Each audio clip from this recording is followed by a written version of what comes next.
D students, 2020ರಿಂದ 2023ವರೆಗೆ molecular orbital ಥಿಯರಿಯಿಂದ ರಿಪೀಟ್ ಆಗಿರೋ ಕಾನ್ಸೆಪ್ಟ್ಸ್ ಇವು ನೀಟ್ ಹಾಗೆ JEEಯಲ್ಲಿ. ಸೊ ಈ ಕಾನ್ಸೆಪ್ಟ್ಸನ್ನು ಒಂದು ಎಕ್ಸಾಂಪಲಿಂದ ಯಾವ ರೀತಿ ಸಾಲ್ವ್ ಮಾಡಬೇಕು ಅಂತ ಬನ್ನಿ ನೋಡ್ತಾ ಹೋಗೋಣ. ಎಕ್ಸಾಂಪಲ್ ಕಾರ್ಬನ್ ಮೊನಾಕ್ಸೈಡ್ ತಗೊಳ್ಳೋಣ. ಈಗ ಕಾರ್ಬನ್ನಲ್ಲಿ ಎಷ್ಟು ಎಲೆಕ್ಟ್ರಾನ್ಸ್ ಇದ್ದಾವೆ? 6 ಅಲ್ವಾ. ಆಕ್ಸಿಜನಲ್ಲಿ 8, ಎರಡು ಕೂಡಿದ್ರೆ ಎಷ್ಟು ಬರುತ್ತೆ? 14 ಬಂತು ಅಲ್ವಾ. 14 ಎಲೆಕ್ಟ್ರಾನ್ಸ್ ಬಂತು ಅಂದರೆ ಸೊ ಈ ರೀತಿ ಬರೀಬೇಕು ಎಲೆಕ್ಟ್ರಾನಿಕ್ ಕಾನ್ಫಿಗರೇಷನನ್ನು. ಅರ್ಥ ಆಯ್ತಲ್ವಾ? ಸೊ ಬನ್ನಿ ಈಗ 14 ಎಲೆಕ್ಟ್ರಾನ್ಸನ್ನು ಫಿಲ್ ಮಾಡ್ತಾ ಹೋಗೋಣ. 2 4 6 8 10 12 14. ಸೊ ಫಿಲ್ ಆಯ್ತು ಅಲ್ವಾ. ಎಲೆಕ್ಟ್ರಾನ್ಸ್ ಎಕ್ಸ್ ಅಂದರೆ number of electrons less than or equal to 14 ಇತ್ತು ಅಂದರೆ ಈ ರೀತಿ ಬರೀಬೇಕು ಎಲೆಕ್ಟ್ರಾನಿಕ್ ಕಾನ್ಫಿಗರೇಷನ್. ಎಲೆಕ್ಟ್ರಾನ್ಸ್ ಈ ರೀತಿ ಫಿಲ್ ಮಾಡ್ತಾ ಹೋಗಬೇಕು. ಸೊ ಅರ್ಥ ಆಯ್ತಲ್ವಾ. ಸೊ ಈಗ ಬನ್ನಿ ಕ್ವಶನ್ಸನ್ನು ಸಾಲ್ವ್ ಮಾಡ್ತಾ ಹೋಗೋಣ. ಈ ಬಾಂಡ್ ಆರ್ಡರ್ ಫೈಂಡ್ ಔಟ್ ಮಾಡಬೇಕು. ಇದಕ್ಕೆ CO ಏನು ಫಾರ್ಮುಲಾ? NB - NA / 2. NB ಅಂದರೆ number of bonding electrons minus NA ಅಂದರೆ number of anti bonding electrons. ಎಷ್ಟಿದ್ದಾವೆ number of bonding electrons?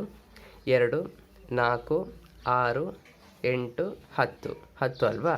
10 minus number of anti bonding electrons ಅಂದರೆ ಏನು? ಸ್ಟಾರ್ ಎಲ್ಲಿದೆ? 2 4 4 ಅಲ್ವಾ, ಡಿವೈಡೆಡ್ ಬೈ 2. 10 - 4 ಅಂದರೆ 6/2. 6/2 ಅಂದರೆ 3 is the bond order. Star ಎಲ್ಲೆಲ್ಲಿದೆಯೋ ಅದು ಆ್ಯಂಟಿ ಬಾಂಡಿಂಗ್ ಎಲೆಕ್ಟ್ರಾನ್ಸ್, ಸ್ಟಾರ್ ಇಲ್ಲ ಅಂದರೆ ಅಲ್ಲಿ ಬಾಂಡಿಂಗ್ ಮಾಲಿಕ್ಯುಲರ್ ಆರ್ಬಿಟಲ್ಸು. ಅರ್ಥ ಆಯಿತು ಅಲ್ವಾ. ಸೊ ಬಾಂಡ್ ಆರ್ಡರ್ 3 ಬಂತು. Next paramagnetic or diamagnetic. ಇದು ಹೇಗೆ ಹೇಳ್ತೀರ ಅಂದರೆ ಇಲ್ಲಿ ನೋಡಿ, ಎಲ್ಲದರಲ್ಲೂ ಪೇರಪ್ ಆಗಿದೆ, ಎಲ್ಲದರಲ್ಲೂ 2 ಎಲೆಕ್ಟ್ರಾನ್ಸ್ ಇದ್ದಾವೆ, ಎಲ್ಲೂ 1 ಎಲೆಕ್ಟ್ರಾನ್ ಇಲ್ಲ. ಸೊ ಇದನ್ನು ಏನಂತ ಕರಿತೀವಿ ನಾವು? ಡಯಾಮ್ಯಾಗ್ನೆಟಿಕ್ ಅಂತ ಕರಿತೀವಿ. ಸಿಂಗಲ್ ಎಲೆಕ್ಟ್ರಾನ್ ಇದ್ದರೆ ಪ್ಯಾರಾಮ್ಯಾಗ್ನೆಟಿಕ್, ಸಿಂಗಲ್ ಎಲೆಕ್ಟ್ರಾನ್ ಇಲ್ಲ ಅಂತ ಅಂದರೆ ಡಯಾಮ್ಯಾಗ್ನೆಟಿಕ್. ಈಗ number of electrons in bonding molecular orbital. ಎಷ್ಟಿದೆ bonding molecular orbital number of electrons? 10 ಅಲ್ವಾ. Okay. Next number of electrons in anti bonding molecular orbitals. ಎಷ್ಟಿದೆ ಆ್ಯಂಟಿ ಬಾಂಡಿಂಗಲ್ಲಿ? 4 ಅಲ್ವಾ. Okay. Next energy order of molecular orbitals. Energy order ಅಂದರೆ ಏನು? So ಇದೆ ನೋಡಿ, ನೀವು ಎಲ್ಲಿವರೆಗೂ ಎಲೆಕ್ಟ್ರಾನ್ಸನ್ನು ಫಿಲ್ ಮಾಡಿರ್ತೀರೋ ಅಲ್ಲಿವರೆಗೂ. So this is the energy order for this molecule, CO molecule. ಹಾಗೆ ಸ್ಟೆಬಿಲಿಟಿ ಹೇಗೆ ಹೇಳ್ತೀರಾ?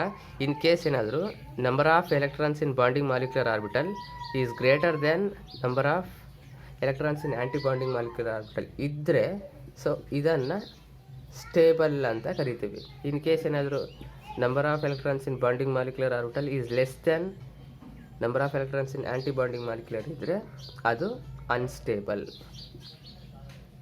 ಅರ್ಥ ಆಯ್ತು ಅಲ್ವಾ. ಸೊ ಇದು ಗೊತ್ತಾಗಿದೆ ಅಂತ ತಿಳ್ಕೊಳ್ತೀನಿ. ಸೊ ಈಗ ನೆಕ್ಸ್ಟ್ ಎಕ್ಸಾಂಪಲ್ ನೋಡೋಣ. NO.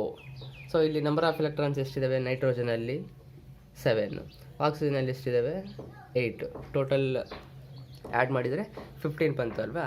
So number of electrons greater than 14 ಆಯ್ತಲ್ವಾ. ಸೊ ಆವಾಗ ಈ ರೀತಿ ಬರೀಬೇಕು ಎಲೆಕ್ಟ್ರಾನಿಕ್ ಕಾನ್ಫಿಗರೇಷನ್. ಬನ್ನಿ ಈಗ ಎಲೆಕ್ಟ್ರಾನ್ಸನ್ನು ಫಿಲ್ ಮಾಡ್ತಾ ಹೋಗೋಣ.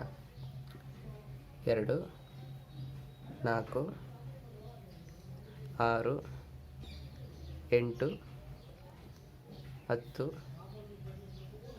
12 14 15. ಸೊ ಇಷ್ಟಾಯ್ತಲ್ವಾ. ಈಗ ಬಾಂಡ್ ಆರ್ಡರ್ ನೋಡ್ತೋಣ. ಬಾಂಡ್ ಆರ್ಡರ್ ಫಾರ್ಮುಲಾ ಏನು? NB - NA / 2. ಈಗ ಬಾಂಡಿಂಗ್ ಎಲೆಕ್ಟ್ರಾನ್ಸ್ ಎಷ್ಟಿದೆ ನೋಡೋಣ. 2 4 6 8 10 ಅಲ್ವಾ.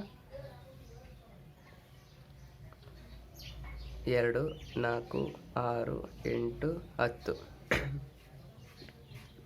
10 ಮೈನಸ್ ಆ್ಯಂಟಿ ಬಾಂಡಿಂಗ್ ಎಲೆಕ್ಟ್ರಾನ್ಸ್ ಎಷ್ಟಿದ್ದಾವೆ? 2 4 2 4 5. ಎಷ್ಟು ಬಂತು? 5 ಅಲ್ಲ. 10/5 ಡಿವೈಡೆಡ್ ಬೈ 2 ಎಷ್ಟಾಯಿತು ಇಲ್ಲಿ? 5/2 ಅಂದರೆ 2.5. 2.5 ಇಸ್ ದ ಬಾಂಡ್ ಆರ್ಡರ್. ಆಯಿತಾ? ಈಗ ಪ್ಯಾರಾಮ್ಯಾಗ್ನೆಟಿಕ್ ಆರ್ ಡಯಾಮ್ಯಾಗ್ನೆಟಿಕ್. ಸೊ ಇದು ಹೇಗೆ? ಇಲ್ಲಿ ನೋಡಿ, 1 ಎಲೆಕ್ಟ್ರಾನ್ ಇದೆ ಅಂದರೆ ಅನ್ಪೇರ್ಡ್ ಎಲೆಕ್ಟ್ರಾನ್ ಇದೆ ಅಂತ. ಸೊ ಇದೇನಿದು? ಪ್ಯಾರಾಮ್ಯಾಗ್ನೆಟಿಕ್. ಸಿಂಗಲ್ ಎಲೆಕ್ಟ್ರಾನ್ ಇದೆ, ಅದಕ್ಕೆ ಪ್ಯಾರಾಮ್ಯಾಗ್ನೆಟಿಕ್. ಇಲ್ಲ ಅಂದಿದ್ರೆ ಡಯಾಮ್ಯಾಗ್ನೆಟಿಕ್ ಆಗೋದು. ಸೊ ಈಗ number of electrons in bonding molecular orbitals ಎಷ್ಟಿವೆ? 10 ಅಲ್ವಾ? Okay. Number of electrons in anti bonding molecular orbitals ಎಷ್ಟಿದಾವೆ? 5 ಅಲ್ವಾ? Okay. Energy order of molecular orbitals. Energy order ಅಂದರೆ ಇಲ್ಲಿವರೆಗೂ ಬರೀಬೇಕು ನೋಡಿ, ಇಲ್ಲಿವರೆಗೂ ಅಷ್ಟು, ಇಲ್ಲಿವರೆಗೂ energy order. Next stability. Stability ಅಂದರೆ ಇಲ್ಲಿ ನೋಡಿ 10 ಈಸ್ ಗ್ರೇಟರ್ ದ್ಯಾನ್ 5 ಅಲ್ವಾ? ಸೊ ಈ NO ಮಾಲಿಕ್ಯೂಲ್ ಸ್ಟೇಬಲ್. ಯಾಕಂದರೆ ಇಲ್ಲಿ number of electrons in bonding molecular orbital is greater than anti bonding. So ಅದಕ್ಕೆ ಈ NO ಮಾಲಿಕ್ಯೂಲ್ ಸ್ಟೇಬಲ್. ಸೊ ಈ ರೀತಿ ನೀವು ಈ ಕಾನ್ಸೆಪ್ಟ್ಸನ್ನು ಸಾಲ್ವ್ ಮಾಡ್ತಾ ಹೋಗಬೇಕು. ಸೊ ಇವು ತುಂಬ ಫ್ರೀಕ್ವೆಂಟಾಗಿ ರಿಪೀಟ್ ಆಗಿರೋ ಕಾನ್ಸೆಪ್ಟ್ಸು. ಇವುಗಳನ್ನು ಕಲ್ತ್ಕೊಂಡ್ರೆ ರಿಪೀಟ್ ಆಗೋ ಚಾನ್ಸಸ್ ತುಂಬ ಇದೆ.